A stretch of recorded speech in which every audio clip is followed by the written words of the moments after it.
तो आज के इस बेहद मजेदार और तेज तर्रार विश्लेषण में हम फुरफुरी नगर की एक ऐसी अजीबोगरीब कहानी पर बात करने वाले हैं जो शुरू तो होती है एक छोटी सी तकनीकी गड़बड़ी से, लेकिन पहुंच जाती है सीधे माउंट एवरेस्ट की जमा देने वाली बर्फीली चोटियों पर।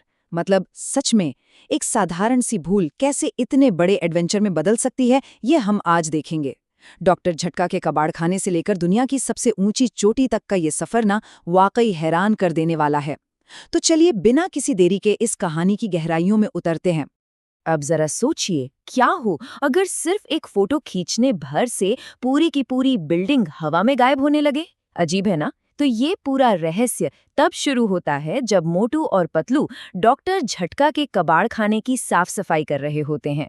तभी उनके हाथ लगता है एक बहुत ही पुराना लेकिन अजीब सा डिवाइस, जो दिखने में किसी पुराने मोबाइल या कैमरे जैसा लगता है। असल में ये डॉक्टर झटका के परदादा का एक आविष्कार था। मतलब वो शायद अपने समय से बहुत आगे की सोचते थे। लेकिन ये कोई जादू का खेल नहीं था, बल्कि एक ऐसी मुसीबत थी जो फुरफुरी नगर को पूरी तरह से हिलाकर रख देने वाली थी। अब मोटू और पतलू ठहरे थोड़े जिज्ञासु। तो जैसे ही उन्होंने इस डिवाइस को टेस्ट करना शुरू किया, बस वहीं से असली अफरा तफरी मच गई। उन्होंने अनजाने में ही चीजों की फोटो खींचना शुरू कर दिया, और नतीजा, सबसे पहले तो बॉक्सर की बिल्कुल नई चमचमाती कार गायब हो गई। फिर एक दुकानदार की पूरी दुकान ही हवा हो गई। बात यहीं नहीं रुकी, एक ऑफिस की जीप और अंत में तो पूरा का पूरा पुलिस स्टेशन ही अस्तित्व से मिट गया। मतलब एक के बाद एक चीजें गायब हो रही थीं, और देखते ही देखते पूरे शहर में खौफ और कंफ्यूजन का माहौल बन गया। अब यहाँ ना एक बहुत ही दिलचस्प चीज देखने को मिलती है। दोनों पक्षों के इरादों में जमीन आसमान का फर्क। एक तरफ है हमारे हीरो मोटू और पतलू, जिनसे ये सब बिल्कुल अनजाने में सिर्फ एक जिज्ञासा के चक्कर में हो गया था, और वो हर हाल में इसे ठीक करना चाहते थे। लेकिन दूसरी तरफ एंट्री होती है जॉन द डॉन की। अब जैसे ही उसे इस जादुई कैमरे की पावर का पता चलता है, उसके इरादे पूरी तरह बदल जाते हैं। वो एक मोबाइल कंपनी का एजेंट बनकर आता है और धोखे से उस कैमरे को उड़ा ले जाता है। उसका प्लान बहुत ही खतरनाक था, इस कैमरे का इस्तेमाल करके पूरे फुरफुरी नगर को मिटा देना और खुद वहां का राजा बन जाना। बिल्कुल एक क्लासिक अच्छाई बनाम बुराई वाली सिचुएशन। इसके बाद जो होता है ना, वो बहुत ही तेजी से घटता है। जॉन कैमरे को चुराकर कुछ ही घंटों में पूरे शहर को गायब करने लगता है। लेकिन यहीं पर डॉक्टर झटका का विज्ञान काम आता है। वो तुरंत क्या करते हैं कि मोटू और पतलू के हूबहू दिखने वाले रोबोट्स तैयार कर देते हैं। अब जॉन अपने घमंड में एकदम चूर होकर उन रोबोट्स की फोटो खींच लेता है और सोचता है कि चलो हमेशा के लिए मोटू पतलू का खेल खत्म। लेकिन जैसे ही असली मोटू पतलू उसके सामने आते हैं, उसके तो होश ही उड़ जाते हैं। अपनी हार देखकर झुंझलाहट में वो उस कैमरे को जमीन पर पटककर तोड़ देता है। और सबसे मजेदार बात, जैसे ही वो कैमरा टूटता है, जो कुछ भी गायब हुआ था ना, वो सब कुछ पलक झपकते ही अपनी जगह पर वापस आ जाता है। भाग 2, माउंट एवरेस्ट की चुनौती।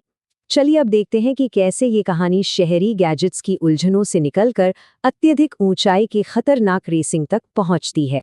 तो कहानी में अचानक एक नया और बहुत ही टेंशन वाला मोड़ तब आता है जब मोटू पतलू की टीम की मुलाकात कमालपुर के रॉकी और चट्टान सिंह से होती है। इन दोनों का अहंकार मतलब इनके शब्दों से ही साफ झलकता है। वे फुरफुरी नगर के लोगों का सरेआम मजाक उड़ाते हैं और उन्हें कमजोर बताते हैं। उनका सीधा कहना था कि एवरेस्ट पर चढ़ने के लिए जो हिम्मत और ताकत चाहिए ना, वो इन लोगों में है ही नहीं। और बस यही वो चुभने वाली बात थी जिसने एक साधारण से ट्रैकिंग ट्रिप को एक आर पार की प्रतियोगिता में बदल दिया। अब ये सिर्फ एक पहाड़ चढ़ने का मामला नहीं था, ये फुरफुरी नगर के सम्मान की बात थी। अब इस चढ़ाई की बात करें तो टीम को कई खतरनाक शारीरिक चुनौतियों का सामना करना पड़ता है। पहला कदम, उन गहरी खाइयों को सुरक्षित रूप से पार करना जहां सीढ़ियों की सख्त जरूरत होती है। दूसरा, खड़ी चट्टानों पर एक पतली सी रस्सी के सहारे चढ़ना, जहां एक छोटी सी भी चूक और सीधे नीचे।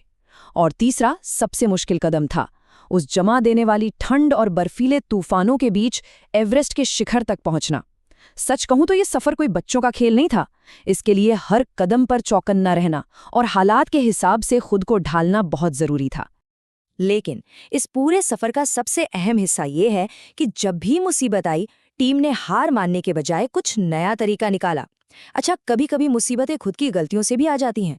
उदाहरण के लिए, एक गहरी खाई को पार करने के बाद मोटू गलती से उस सीढ़ी को ही अपने साथ उठा लेता है जो खाई के दोनों सिरों को जोड़ रही थी। मतलब ये एक बहुत ही फनी लेकिन उतनी ही जानलेवा स्थिति बन गई थी, क्योंकि पीछे आ रहे दोस्तों के लिए तो रास्ता ही बंद हो गया था ना। लेकिन ऐसे ही समय में इनोवेशन काम आता है। वो तुरंत एक रस्सी का इस्तेमाल करते हैं और एक दूसरे को झूला झुलाकर उस खतरनाक खाई के पार सुरक्षित पहुंचाते हैं। और ये जो घटना है ना, ये इस पूरे एडवेंचर की मूल थीम को बहुत ही खूबसूरती से सामने लाती है। एक तरफ कमालपुर के प्रतिद्वंदी है रॉकी और चट्टान सिंह। जब वो ऊपर चढ़ जाते हैं तो बहुत ही स्वार्थी होकर अपनी रस्सी को ऊपर खींच लेते हैं ताकि मोटू पतलू की टीम वहीं नीचे फंसी रह जाए। लेकिन दूसरी तरफ फुरफुरी नगर की टीम का अप्रोच देखिए। वो चढ़ाई के दौरान एक दूसरे को रस्सी से बांध लेते हैं। क्यों? ताकि अगर कोई एक इंसान फिसले भी ना तो बाकी लोग उसे तुरंत संभाल लें। यहाँ उनके विरोधियों के अहंकार और स्वार्थ की तुलना फुरफुरी नगर की टीम की अटूट एकजुटता से साफ तौर पर की जा सकती है। तो इतनी सारी बाधाओं, खतरनाक रास्तों और विरोधियों की ओछी चालबाजियों के बावजूद आखिर में होता क्या है? एक बहुत ही शानदार जीत। जिन्हें कमजोर समझा गया था ना, उन्हीं अंडरडॉग्स ने नामुमकिन को मुमकिन कर दिखाया। अपनी सामूहिक शक्ति और कभी हार ना मानने वाले जज्बे के दम पर उन्होंने माउंट एवरेस्ट की उस बर्फीली चोटी को आखिरकार फतह कर ही लिया। और ऐसा करके उन्होंने सिर्फ एक विशाल पहाड़ ही नहीं चढ़ा, बल्कि अपने उन आलोचकों का मुंह भी पूरी तरह से बंद कर दिया। ये उनके टीम वर्क की सबसे बड़ी मिसाल थी। और फिर इस कहानी के बिल्कुल आखिर में एक ऐसा ट्विस्ट आता है जो किसी को भी जोर से हंसने पर मजबूर कर दे। सोचिए, दुनिया की सबसे ऊंची चोटी पर अचानक एक विशालकाय और भयानक दिखने वाला येती उनके सामने आ खड़ा होता है। जाहिर है, एक पल के लिए तो सब घबरा जाते हैं, लेकिन येती हमला करने नहीं आता। वो बस इतना पूछता है, हेलो एवरीबॉडी, क्या हम एक फोटो खिंचवा सकते हैं? मतलब ये वाकई कमाल का मोमेंट है। कहानी जहां एक फोटो खींचने वाले जादुई कैमरे की मुसीबत से शुरू हुई थी, वहीं एवरेस्ट की चोटी पर एक फोटो की गुजारिश के साथ पूरी तरह से एक फुल सर्कल पूरा कर लेती है। तो ये रोमांचक कहानी ना अंत में एक बहुत ही गहरा सवाल सोचने पर मजबूर कर देती है। जब सच्ची दोस्ती, मजबूत टीम वर्क और कुछ भी कर गुजरने का दृढ़ निश्चय हमारे पास हो, तो भला मुसीबतों को गायब करने के लिए किसी जादुई कैमरे की क्या ही जरूरत है। गैजेट्स और शॉर्टकट्स धोखा दे सकते हैं, लेकिन जब लोग एक दूसरे का साथ देते हैं तो दुनिया की सबसे बड़ी और खतरनाक चुनौतियों को भी आसानी से पार किया जा सकता है। आज के इस विश्लेषण में बस इतना ही। उम्मीद है सफर में काफी मजा आया होगा और ये कहानी लंबे समय तक याद रहेगी।